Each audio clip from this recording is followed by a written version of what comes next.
भाई लोग नमस्कार, कैसे हैं आप लोग। दोस्तों बहुत बड़ी अपडेट है। आप लोग देख सकते हैं 3 जुलाई यानी आज सुबह सुबह 6 बजे ही यानी 1 घंटा पहले एंगल म्यूजिक के यूट्यूब चैनल पर ये सॉन्ग रिलीज किया गया है दोस्तों, अंकुश जी का ब्लाउज डोरी वाला। दोस्तों बहुत ही बेहतरीन गाना है दोस्तों। अभी 1 घंटा पहले 6 बजे रिलीज किया गया है और आप लोग देख सकते हैं इस पोस्टर को। सॉन्ग का टाइटल है ब्लाउज डोरी वाला और इस गाने को गाए हैं अंकुश ओझा और शिवानी सिंह।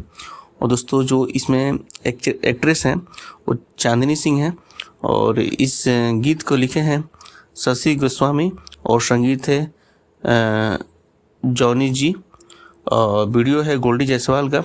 और दोस्तों एंगल म्यूजिक पर इसको रिलीज किया गया है। बहुत ही बेहतरीन गाना है दोस्तों। आप लोग देख सकते हैं जाके वीडियो सॉन्ग रिलीज हुआ है।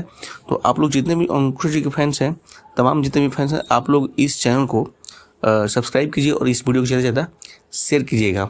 और अपडेट अच्छा लगा हो तो वीडियो को लाइक जरूर कीजिएगा। सो दोस्तों यही अपडेट था, बिग अपडेट है। तो जाइए एंगल म्यूजिक यूट्यूब चैनल पर, बहुत ही बेहतरीन गाना अंकुश जी का रिलीज हो गया है। तो जाइए सॉन्ग का आनंद उठाइए। तब तक आपको बाय, टेक केयर।